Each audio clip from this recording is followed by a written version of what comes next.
Llegamos al sacramento más importante, a el corazón de nuestra vida de fe, la fuente y el culmen de lo que nosotros creemos y vivimos, el sacramento de la Eucaristía. Esta palabra griega significa acción de gracias por todas las obras de Dios,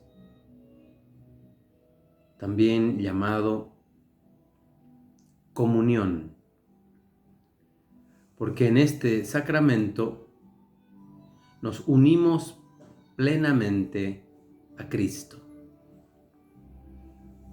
Nos estamos preparando y cada día que pasa y cada semana que pasa, sabemos que cada vez estamos más cerca de poder recibir al Señor. Y quisiéramos recibirlo con aquella pureza, humildad y devoción con que en el momento de la anunciación recibió en su cuerpo virginal nuestra Madre, la Virgen Santísima. Y quisiéramos nosotros recibir a Jesús con el espíritu y el fervor que movió a tantos hombres, mujeres, a lo largo de la historia sagrada, a recibir a Jesús. Este es un momento especial, único y privilegiado. Recibir la comunión es el deseo de nuestro corazón de alimentarnos de Dios. Es un pedido que Él nos hace para que recibamos su cuerpo y su sangre. Y a lo largo de la historia, esta comunión es un pan de trigo sin levadura,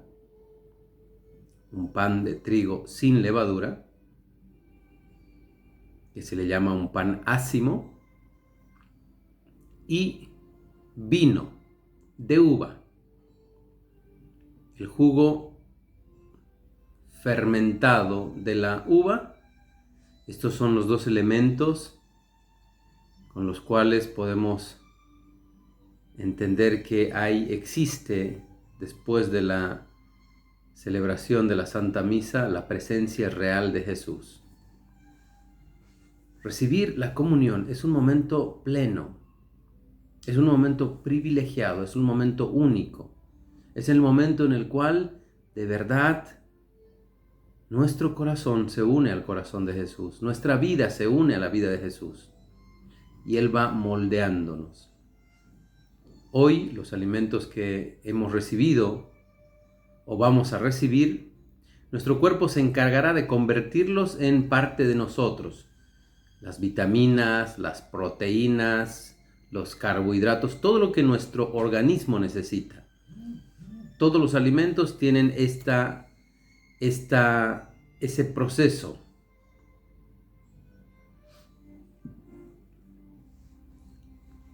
Cuando nosotros recibimos la comunión, pasa lo contrario. Es Dios el que está convirtiendo y cambiando nuestra vida. Nos estamos haciendo otros Cristos. Ese alimento espiritual no es transformado en nuestro cuerpo para alguna proteína, alguna vitamina o lo que sea, no. Es Jesús mismo el que está transformándonos a nosotros. Por eso la importancia de comulgar siempre. Por eso la importancia de comulgar con frecuencia. Porque lo que tú y yo queremos es ser otros Cristos. La imagen de Jesús en esta tierra. Y eso lo vamos a lograr comulgando. Porque allí en la comunión el Señor nos convierte a su imagen y semejanza. Así como en el libro del Génesis nos creó Dios Padre a imagen y semejanza, ahora con la comunión realmente empezamos a ser imagen y semejanza de Dios. Esta comunión fue querida por Jesús. Él, en el Jueves Santo, en el momento en el cual tú y yo le denominamos la última cena, antes de su pasión, reunió a sus apóstoles y les dijo: coman, esto es mi cuerpo, agarrando un pan. Tomó luego el vino y les dijo: beban, esta es mi sangre. La institución de la Eucaristía, por tanto, comienza el Jueves Santo, en la cena pascual. Y allí en adelante, hagan esto en memoria mía. Y allí en adelante, todas las comunidades cristianas en torno al banquete eucarístico, a la mesa celestial, en torno a la Eucaristía, se reunieron para recibir este momento de bendición, este momento de unión entre los que están allí profesando la misma fe. Y en adelante para nosotros tenemos esta convicción y esta claridad, que la comunión no es simplemente el recuerdo de algo que Jesús hizo, como si tú y yo podríamos recordar algo de algún familiar querido. A esta persona que yo quería muchísimo le gustaba, por ejemplo, comer este plato o escuchar esta música. Entonces, bueno, pues en una memoria, en un recuerdo de esta persona que ha fallecido, vamos a poner esta música o vamos a comer juntos este alimento, recordando a esa persona. En el caso de la Eucaristía, no es un recuerdo, no es una memoria, no es algo que nos vamos a reunir y en ese momento nuestro corazón se va a ir espiritualmente hace mucho tiempo atrás, al momento de la última cena. No, Jesús está presente cada vez que el sacerdote celebra la Santa Misa y consagra el cuerpo y la sangre, el pan y el vino. Se convierte este pan en el cuerpo, ese vino en la sangre. A esa conversión, a ese cambio, la Iglesia le llama transubstanciación. Transubstanciación. Es el cambio en el cual, en el momento de la consagración, en el momento de la Santa Misa, cuando el sacerdote toma en sus manos el pan y dice: esto es mi cuerpo, cuando el sacerdote toma en sus manos el vino y dice: esta es mi sangre, en ese momento aquel pan se convierte en el cuerpo y aquel vino se convierte en la sangre de nuestro Señor Jesucristo. Por tanto, no es un recuerdo, no es una memoria, no es algo que estamos trayendo del pasado para recordar lo que Jesús quiso decirles a los discípulos, que estén siempre unidos. No, es una presencia real. Jesús está allí de verdad, está con su cuerpo, está con su sangre, está con su alma, está con su divinidad. Allí en la Eucaristía Jesús, en la comunión Jesús está verdaderamente, substancialmente, totalmente. Y esa realidad es la que tú y yo alabamos, adoramos y bendecimos. La comunión la guardamos después de la Santa Misa. Normalmente, en ese momento, los fieles que han asistido, que están en las debidas disposiciones, reciben la comunión. Y luego aquellas hostias consagradas se las guarda en un lugar que se llama sagrario. Y en este sagrario o tabernáculo se guardan las hostias consagradas solamente las hostias. Nunca se guarda el vino, solamente las hostias. Se las guarda para que en el momento oportuno pueda servir de alimento si hay que llevar a dar la comunión a una persona que esté enferma, a una persona mayor que esté delicada y no pueda moverse de su cama, a los hospitales. Se lleva la comunión como el alimento que dé fortaleza a aquella persona que está en enfermedad o por vejez y no pueda moverse de su cama. Dice la palabra del Señor, en el momento de dar la comunión, en el momento de instituir el sacramento de la Eucaristía, tomen y coman, tomen y beban todos de él.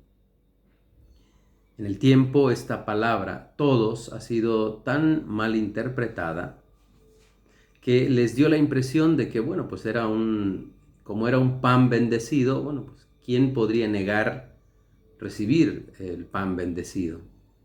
Si se tratara solamente de un pan bendecido, pues entonces el todos, coman todos y beban todos, no excluye a nadie en absoluto, ¿no? Si dice todos, bueno, pues los católicos, sí, los que no son católicos, también. Los que creen en Dios, claro que sí. Los que no creen en Dios, bueno, pues también, así vamos a probar. No hay aberración más grande, no hay malinterpretación más grande que creer que la comunión puedan recibirla todos. No pueden recibirla personas que no son de nuestra fe. Por eso se llama comunión, porque participamos de una sola fe, un bautismo, un solo Dios y Padre, una doctrina. Entonces otras personas que puedan tener, que sean cristianos, pero que tengan otra doctrina, otra manera de entender la comunión, no pueden acercarse jamás a recibir la comunión. Una persona que no cree en Dios no puede acercarse jamás a recibir la comunión. Una persona que está consciente, un católico consciente que está con pecado, un pecado mortal, no puede jamás acercarse a recibir la comunión.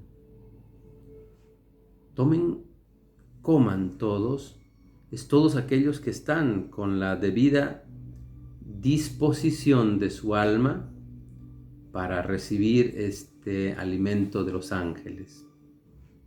Porque la misma palabra de Dios nos lo dice con mucha claridad para que no sea algo que quede en duda.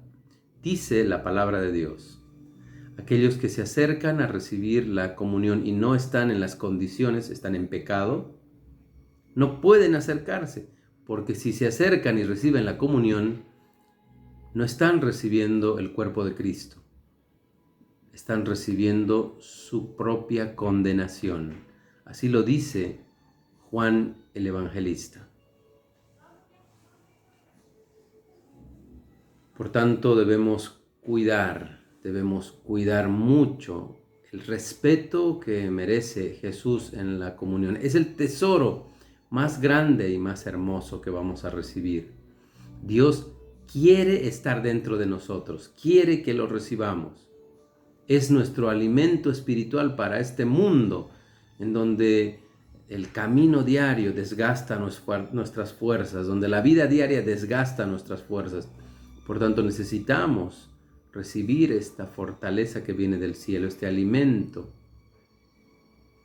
Pero debemos, para recibirlo, tener la preparación, tener la conciencia de que no hay pecado mortal en nuestra alma.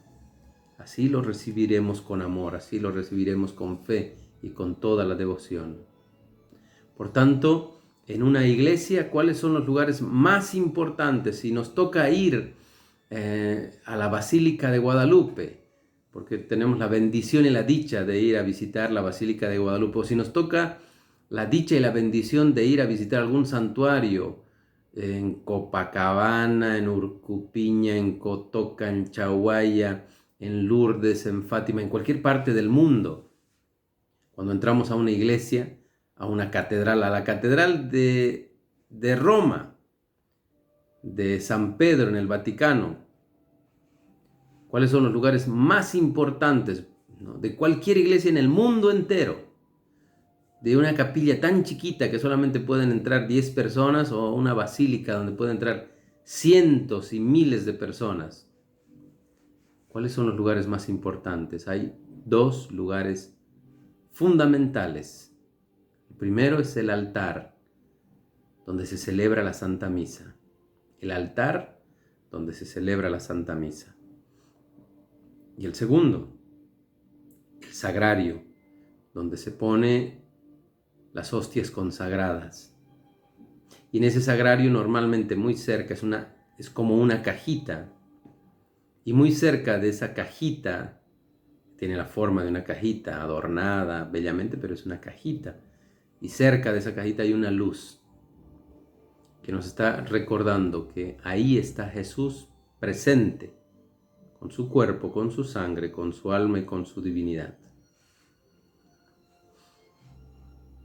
Les voy a pasar la biografía, una historia muy cortita, muy chiquita, de los primeros tiempos del cristianismo, de un niño que nos enseña un poco lo que es defender, cuidar, amar y proteger la comunión.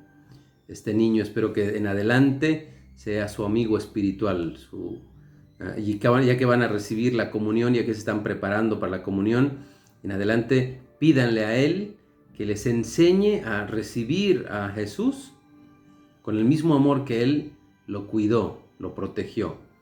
Él se llama Tarcisio. Ahora, San Tarcisio. Hay que recibir al Señor con el respeto, con el amor, con las disposiciones que la Iglesia nos pide. Por tanto, aquella persona que tiene conciencia de que ha cometido un pecado mortal, ¿cuál es el pecado mortal? ¿Cuál es? Es que no sé por dónde empezar, no sé cuál podría ser el pecado mortal. Bueno, pues mira, cuando nos toque, que será muy prontito, a hablar de los 10 mandamientos, el que incumpla uno de los 10 mandamientos, no 9, no 8, no los que nos convengan, el que haya pecado contra uno, cualquiera de los 10 mandamientos, está en pecado mortal. Por tanto, esa persona no puede recibir la comunión hasta no confesarse. Esa persona no puede recibir la comunión hasta no confesarse. Por ejemplo, uno de los mandamientos es santificar las fiestas. Para nosotros los católicos, la fiesta es la Santa Misa Dominical, por ejemplo, o la misa de Semana Santa, de Cristo resucitado, la misa de Pentecostés, o la misa de Corpus Christi, momentos especiales de la Iglesia. Entonces, no ir a la misa es el domingo, por ejemplo. Ahora en tiempo de pandemia se entiende que hay una excepción, ¿no? Nuestra iglesia es una madre y entiende perfectamente que en el tiempo de la pandemia hay una excepción. Inclusive, aún fuera del tiempo de la pandemia, si tú tienes un familiar o tú estás enfermo y no puedes ir a misa el domingo, pues no caes en este pecado. Porque no puedes ir, o porque tú estás enfermo, o porque estás cuidando a un enfermo, o porque vives en un lugar lejano, donde la iglesia no la abren más que una vez al mes, o una vez cada 3 o 4 meses, o una vez al año. Qué triste. Entonces tú no caes en ese pecado. Es voluntariamente no querer ir a misa, postergar. Entonces, cuando tú no vas voluntariamente a misa porque tenías algo, según tú, más importante que hacer, el siguiente domingo que vayas no puedes comulgar. Tienes que confesarte. ¿Quiénes no pueden recibir la comunión?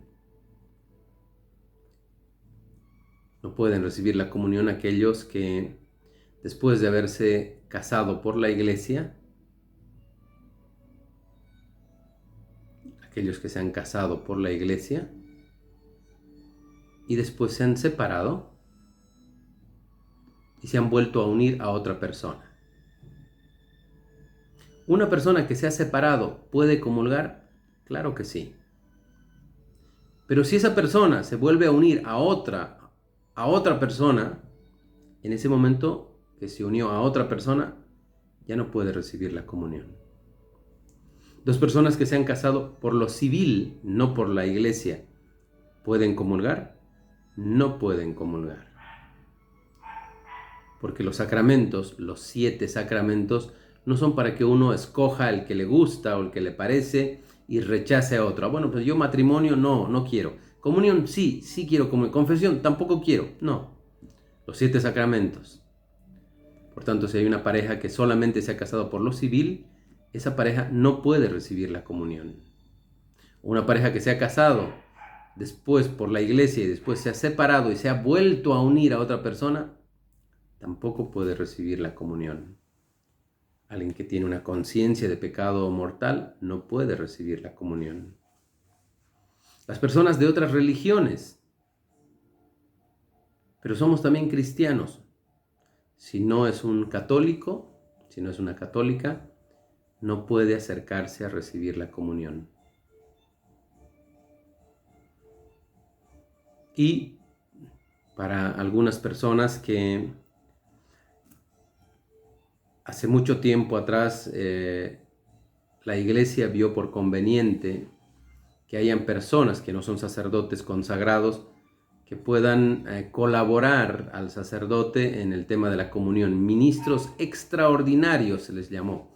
Ministros extraordinarios de la comunión que ayudan. Entonces la misión y la ayuda que ellos tienen, que brindan, fundamentalmente es de llevar la comunión a los enfermos.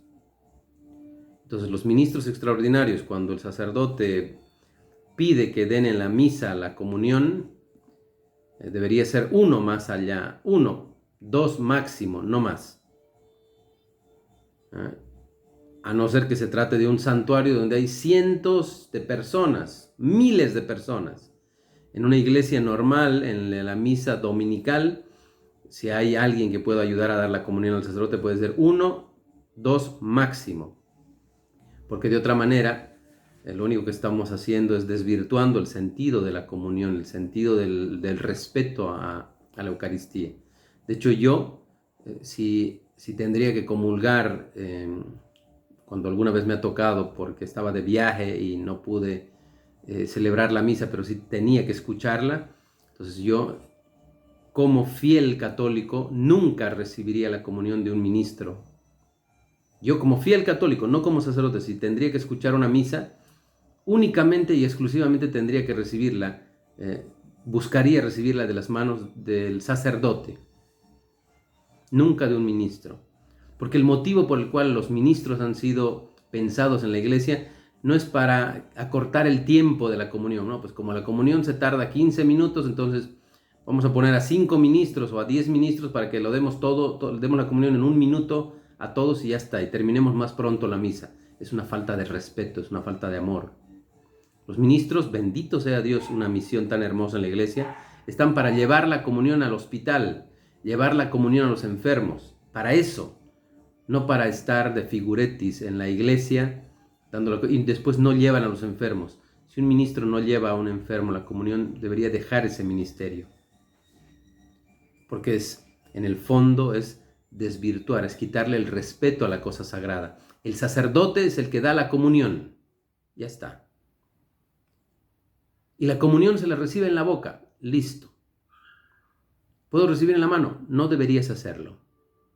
Es una falta de respeto al Señor, porque en ese momento tú te estás dando la comunión. Tú recibes la comunión en la mano y tú te la estás dando. Tú debes recibir en la boca. ¿Y qué pasa en el tema de la pandemia No fue la primera vez que nuestra iglesia tuvo que pasar un momento de un momento tan doloroso y tan triste, ¿no? A lo largo de la historia de la iglesia han habido pestes, han habido cosas terribles, plagas, y entendíamos cuál era el lugar de la Eucaristía. Si tú crees que la mano del sacerdote va a pasarte una enfermedad, simplemente no comulgues, ya está. Dios lo entenderá, Dios entenderá esa tu conciencia de no querer comulgar para no enfermarte.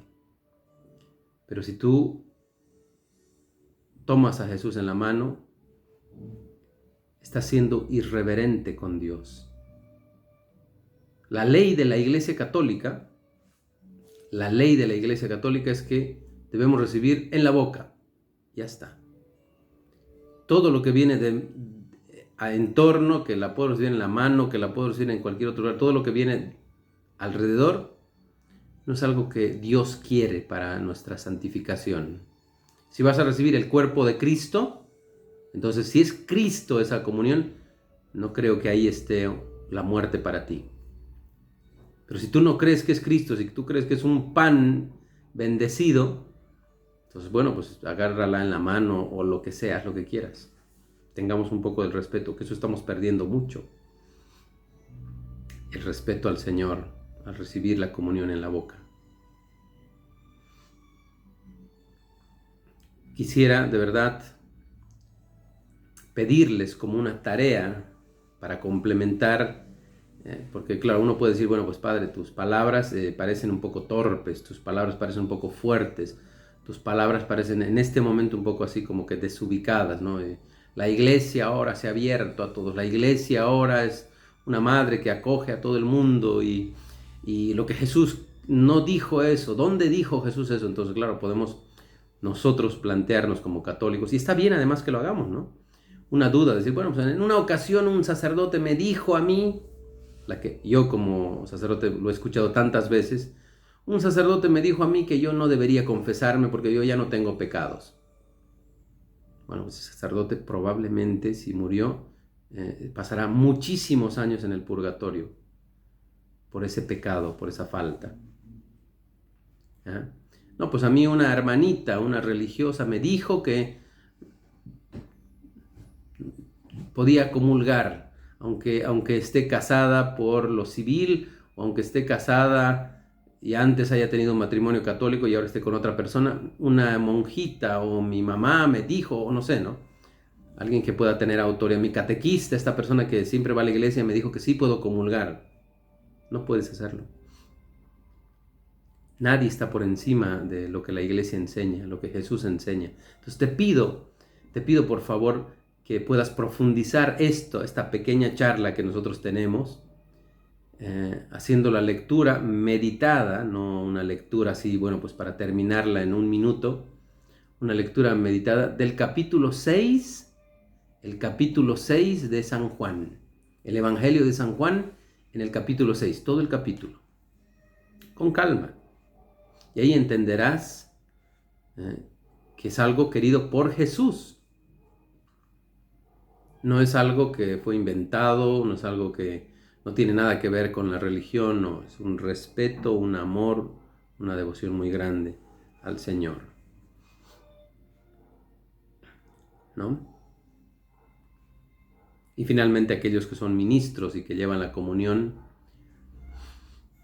tú no puedes tener la comunión en tu casa, no puedes guardarla. Cuando tú sacas la comunión le pides al sacerdote para poder sacarla del sagrario, para llevar a los enfermos, entonces no puedes tenerla más de 3 horas contigo.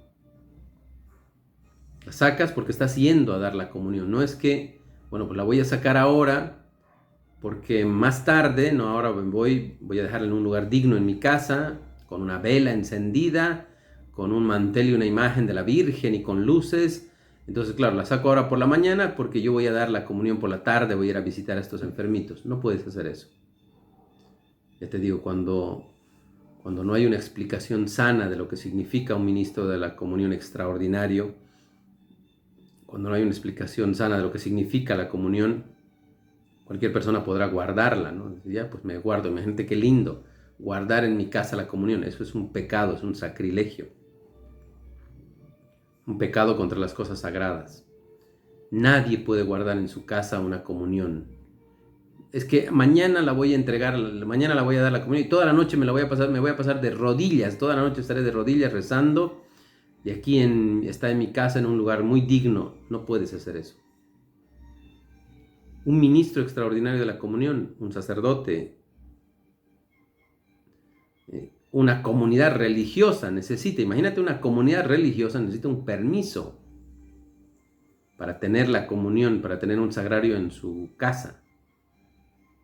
Un ministro extraordinario de la comunión no puede tener por más de 2 o 3 horas máximo la comunión con él. ¿Y qué pasa si pasa ese tiempo? Agarras y consumes las hostias. En ese momento las consumes, no puedes tenerlas, guardarlas. Para que más tarde voy a dar a una persona enferma, tienes que ir a la iglesia.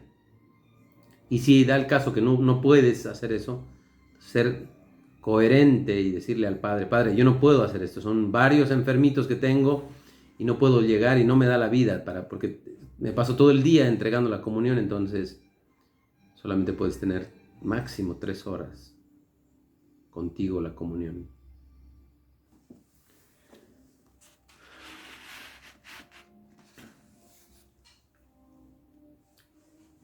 La comunión es un regalo del cielo, es el pan compartido, es lo que Jesús quiere. Coman y beban todos aquellos que están en la disposición, los que nos estamos preparando, los que se están preparando para recibir a Jesús, Eucaristía, háganlo con amor. Vean un poquito este video tan hermoso de Tarcisio y díganle que quieren recibirlo con ese mismo amor y ese mismo respeto. Aquellos que están dudando de que, bueno, la Eucaristía en realidad es un pan bendecido y puede recibir cualquiera, lean el Evangelio de San Juan, el capítulo 6, con calma. Pídanle al Espíritu Santo que esa lectura sea iluminada por su luz y ahí encontrarán la respuesta de lo que es para un católico la comunión. Es de verdad la presencia real de Jesús. Y a esa presencia real y verdadera hay que tratarla con respeto, con amor, con veneración. Cuando vamos recortando ese momento tan privilegiado del respeto a Jesús, entonces todo lo demás ya no importa. Recibir con pecado o sin pecado, recibirlo en cualquier circunstancia es porque yo pienso que es así. No, hay que recibirlo como Dios quiere que le recibamos, con un corazón limpio. La Eucaristía, acción de gracias, la comunión en la cual nos unimos plenamente a Cristo. Que así sea.